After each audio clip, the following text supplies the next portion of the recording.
In this 3-minute introduction, I'm going to answer 4 frequently asked questions about JavaScript.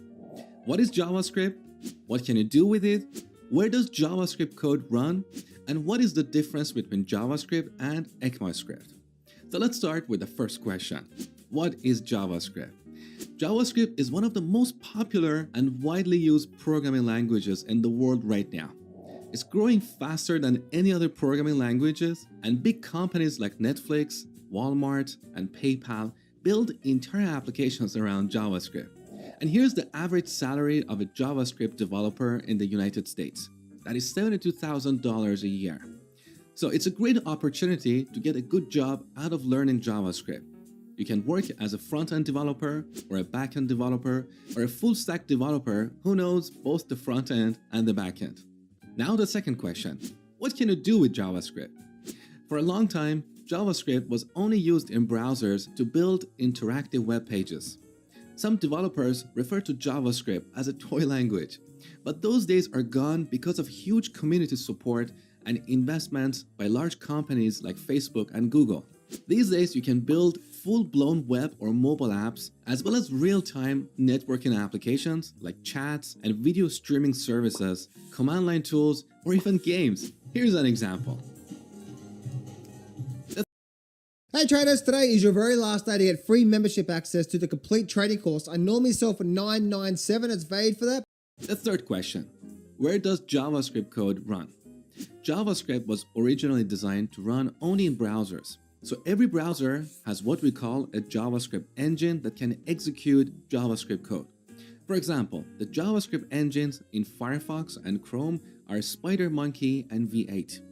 In 2009, a very clever engineer called Ryan Dahl took the open source JavaScript engine in Chrome and embedded it inside a C++ program. He called that program Node. So Node is a C++ program that includes Google's V8 JavaScript engine. Now with this, we can run JavaScript code outside of a browser. So we can pass our JavaScript code to Node for execution. And this means with JavaScript, we can build the backend for our web and mobile applications. So in a nutshell, JavaScript code can be run inside of a browser or in Node. Browsers and Node provide a runtime environment for our JavaScript code. And finally, the last question. What is the difference between JavaScript and ECMAScript? Well, ECMAScript is just a specification. JavaScript is a programming language that conforms to this specification. So we have this organization called ECMA, which is responsible for defining standards. They take care of this ECMAScript specification. The first version of ECMAScript was released in 1997. Then, starting from 2015, ECMA has been working on annual releases of a new specification. So in 2015, they released ECMAScript 2015, which is also called ECMAScript version 6 or ES6 for short. This specification defined many new features for JavaScript. Alright, enough theory, let's see JavaScript in action. So every browser has a JavaScript engine, and we can easily write JavaScript code here without any additional tools. Of course, this is not how we build real-world applications, but this is just for a quick demo. So open up Chrome, right-click on an empty area, and go to Inspect. Now this opens up Chrome Developer Tools. Here, select the Console tab. This is our JavaScript console, and we can write any valid JavaScript code here. So type this, console.log, put a single quote here, and then hello world. Another single quote to terminate, close the parentheses, and add a semicolon at the end. Now, as you go through the course, you're going to understand exactly what all this means. For now, don't worry about it. So now press enter, and you can see the hello world message on the console. We can also write mathematical expressions here. For example, 2 plus 2, we get 4. Or we can do something like this. Alert, parentheses, single quote, yo. Enter, and here's an alert. In the next lecture, I'm going to talk about setting up your development environment for writing JavaScript code.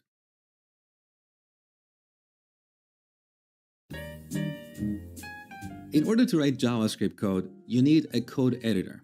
There are various code editors out there, including Visual Studio Code or VS Code, Sublime Text, Atom, and so on. Out of these, my favorite is Visual Studio Code that you can download from code.visualstudio.com. It's a very simple, lightweight, cross-platform, and powerful editor. So if you don't have Visual Studio Code on your machine, go ahead and download it. The other thing I want you to install is Node. You can download Node from nodejs.org. Now, technically, you don't necessarily need Node to execute JavaScript because, as I explained before, you can execute JavaScript code inside of a browser or in Node. But it's good to have Node on your machine because we use that to install third-party libraries. And also, later in this section, I'm going to show you a preview of Node. So, pause the video now and download Visual Studio Code as well as Node. Once you're done, come back, continue watching. All right, now I want you to create a new folder. Call that JS-Basics. The name doesn't really matter. We just want to have a folder for writing all the code in this course. Now, drag and drop this folder into Visual Studio Code. Okay, we've got this folder open. Let's add a new file here, index.html. Now, you don't really need to know HTML in order to take this course, but if you want to be a front-end developer, you should know your HTML well. Now, in this file, I want you to type an exclamation mark and then press Tab. This generates some basic HTML boilerplate. We don't really care about any of this code here. We're going to use this as a host for our JavaScript code. You're going to see that in the next lecture. So, save the changes. Now, open the Extensions tab here. Here in this box, search for Live Server.